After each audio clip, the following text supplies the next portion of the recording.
இந்த சிறப்பு திருத்தம்ன்றது 8 தடவை நடந்ததெல்லாம் உண்மை. ஆனால் பாஜக ஆட்சியில் அது எப்படி பார்க்கப்படுகிறது என்றால், அது குடிமகன் சம்பந்தப்பட்ட ஒரு விஷயமாக பார்க்கப்படுகிறது.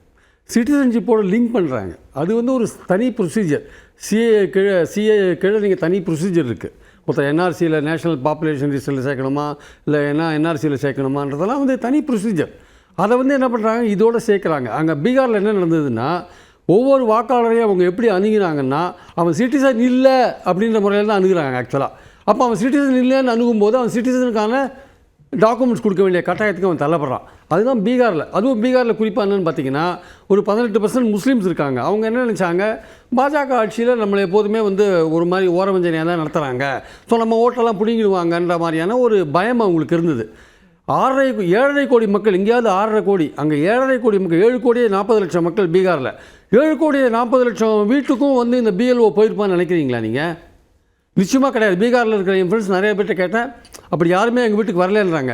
ஒரு கிராமத்தில் போய் ஒரு இடத்துல உட்காந்துட்டு அந்த கட்சிக்காரன் பிஜேபியோ ஆர்ஜேடியோ சொல்கிறத கேட்டுட்டு டக்குன்னு அந்த பிஎல்ஓ டிக் பண்ணிட்டு போனாரே தவிர ஒன்றுமே எந்த வீட்டுக்கும் விசிட் பண்ணலன்னு பல கிராமங்களில் இருக்கிறவங்க சொல்கிறாங்க. ஆக்சுவலாக இது இப்போ ஒரு ஆர்டிக்கிள் கூட வந்தது.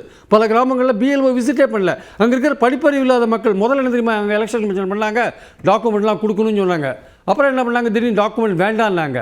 இப்படி கன்ஃபியூஷன். அந்த டாக்குமெண்ட்டுக்கு அலையிறதுக்கு அப்புறம் நீங்கள் 2004க்கு அப்புறம் நீங்கள் ஓட்டராக மாறினீங்கன்னா உங்கள் அப்பாவோட உங்கள் அம்மாவோட பர்த்து, பிறந்த இடம், அந்த சர்டிஃபிகேட், அது இது என்னவெல்லாம் சொன்னாங்க. படிக்காதவங்க அவங்க அப்பா அம்மாவோட டேட் ஆஃப் பர்த்து, பிறந்த இடம் சர்டிஃபிகேட்லாம் வாங்குறதுக்குள்ளே பெரிய பிரச்சனையாக போயிடும் கடைசியில். அது அவங்களால பல பேரால் முடியல.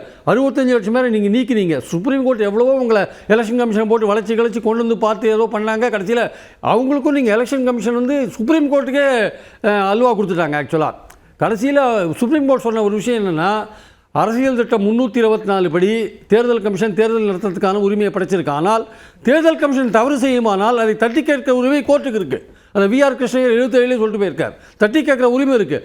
அதை தான் சுப்ரீம் கோர்ட்டு சரியாக கேட்டுதான்னா கேட்டுது. ஆனால் அதுக்கே அல்வா கொடுத்தாங்க தேர்தல் கமிஷன். 65 லட்சம் பேரை நீக்கினீங்களே, மறுபடியும் 21 லட்சம் பேரை சேர்த்திங்க, 3,66,000 பேரை நீக்கினீங்க. அந்த பர்டிகுலர் செங்கன்னு எலெக்ஷன் கமிஷன் கேட்டால் இதுவரையும் கொடுக்கல. தேர்தல் நோட்டிஃபிகேஷன் இஷ்யூ பண்ண பிறகு நீதிமன்றமே வாயை மூடிக்கிச்சு ஆக்சுவலாக. அப்போ யார் அவங்க எப்படி கொடுத்தாங்க?